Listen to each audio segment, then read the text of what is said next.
This is happiness, to be everything at once.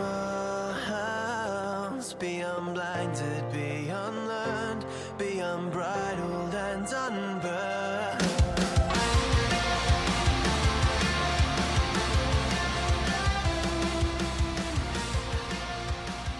Hey everyone, welcome back to a brand new episode of Mood Prep. My name is Dave Nixon, and today we're going to maybe make a little bit of a segue. I actually saw a friend of mine, and she is a very caring individual. I don't know her super well personally, but we've always said hello and I suppose encouraged each other through social media mediums. Anyway. And she brought up this idea about that's happening, and I think that started in like Canada or something. But either way, what they were doing is removing the likes from people's posts on Instagram.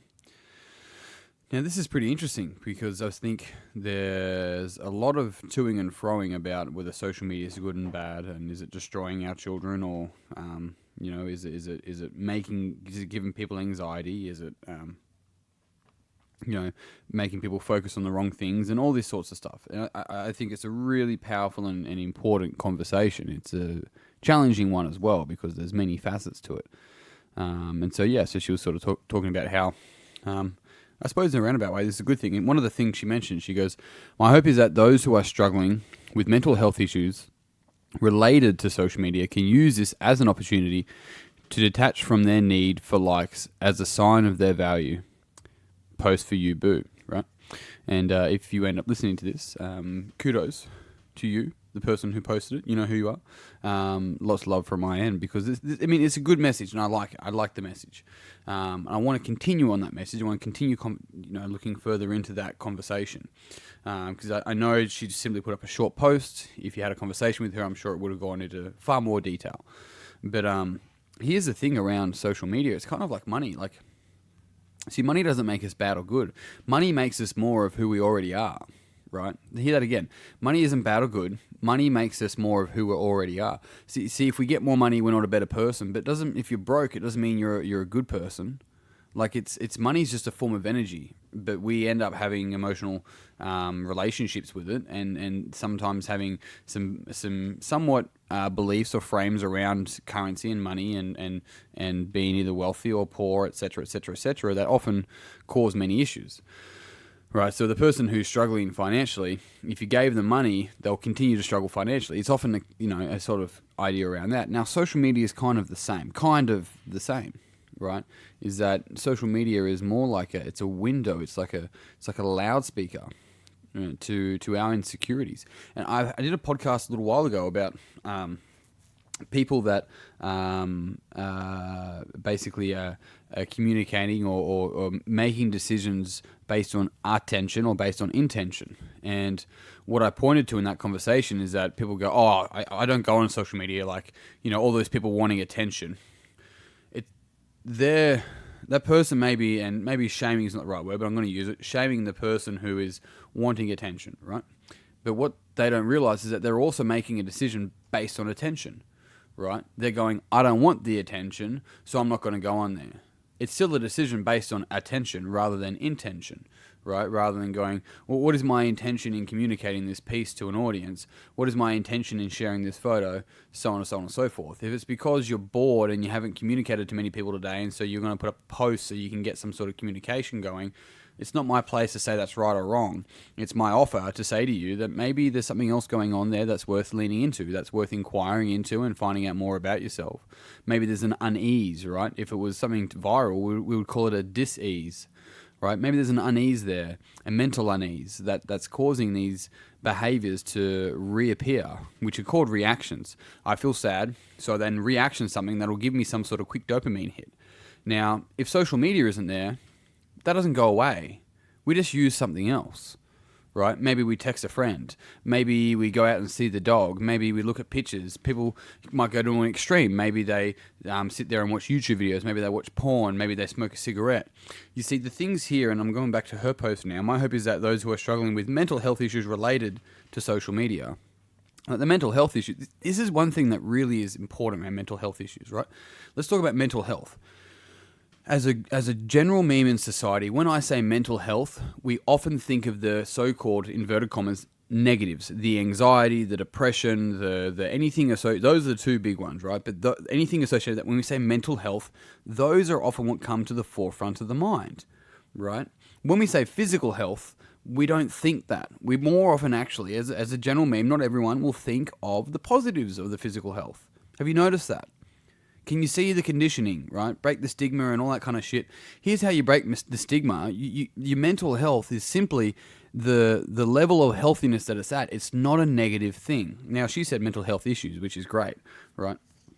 In that point to make. But what's so crucial here is understanding that at the core, our mental health is heavily dictated by, like, I'm going to call it 4 main areas, right? It is our thoughts and our feelings and our emotions. And if you don't think you're in control of them, then you're lying to yourself. You may not have control of them, but you are in control of them, right? If they might have control of you, right? But you will never fucking master your life if you cannot master your emotions, your thoughts. If you aren't able to take like extreme responsibility, like radical responsibility for how you feel and how you think, right?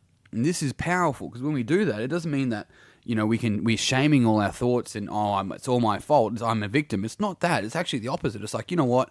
If that's the case, I don't have to think this way. I can think however I want. And what's a more resourceful way for me to do that, right? Now we start to move into actually literally fucking empowering someone rather than leaving them powerless because they're a victim to their emotions and their thoughts, right? Because we're not even our thoughts.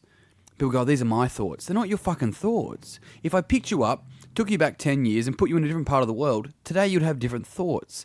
Your thoughts are so heavily influenced by so many factors that they're barely your thoughts. They come through you, but they're a combination of everything that all of your senses pick up, right? That's very, very important to understand. The second area would be your community, your culture, right? The people you spend your time around heavily influence your mental health. Heavily influenced. The support groups, your friendships, how you communicate with each other, all that sort of stuff. That's the whole bad vibes thing. If there's people if people are hurting around you, it's not your job to fucking fix them. That's a fucking powerful thing. It may be your responsibility to point at some things and give them offers and opportunities to help themselves, but it's not your responsibility to fix them. And most people fucking hate that because they're so intertwined with this idea that my value is heavily embedded into fixing and helping people while I'm fucking broken, right? That's the presupposition. But your second area is your culture, your community, your support groups. Your third is your physical body. Are you fucking moving your physical body? Are you moving your physical body? Right? What are your behaviors? What are your skills? Are you practicing skills? Are you learning new skills? What are you doing with your physical body? Right? And then the fourth is your actual structure. Do you get out into like the physical environment, right? Do you stay indoors all the time? Do you sit there and watch Netflix? Do you go outdoors, right? Do you play with other dogs? Do you play with other people? Do you play team sports?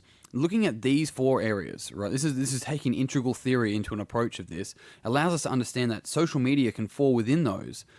But the key thing is that we have to look through those 4 lenses for our health. It's our responsibility to do so. Those 4 areas have such a big impact, but often we just look at one, right? And we think the rest are out of our control. Now the rest might be really fucking challenging. I'm not saying it's easy to take responsibility of thoughts and feelings and emotions and there's not other things at play. I'm not saying that. I'm saying take responsibility out of those 4 areas, what you can take responsibility for.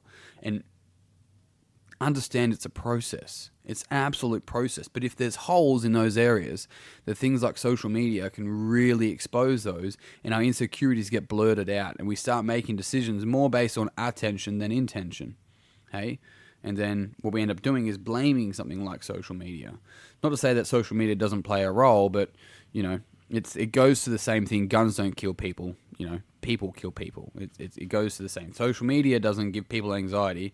People give people anxiety, so on and so forth. But either way, I hope those 4 areas really helped you understand different ways to look at your health, your mental health, where social media sits within all that sort of stuff, and ways to get on top of it all. If you want to find out more, then make sure you do join the Facebook community group, so Mood Prep Community on Facebook, and ask questions. I've got Q&A coming up in there very, very soon. I've also got my Mood Prep Intensive, which is a 2-day weekend. 2-day weekend, that's what a weekend usually is. Seminar up in Sydney on the 21st, 22nd of September. I'd love to see you there. There's 2-for-1 tickets. I reckon you should totally come along because we'll go through this stuff and more for you to really delve in and take control of all this sort of stuff. That's enough from me. I'm out until tomorrow. Peace and pizza. Kick today in the dick and slay the dragon. I'll see you soon. To be everything beyond blinded, beyond learned,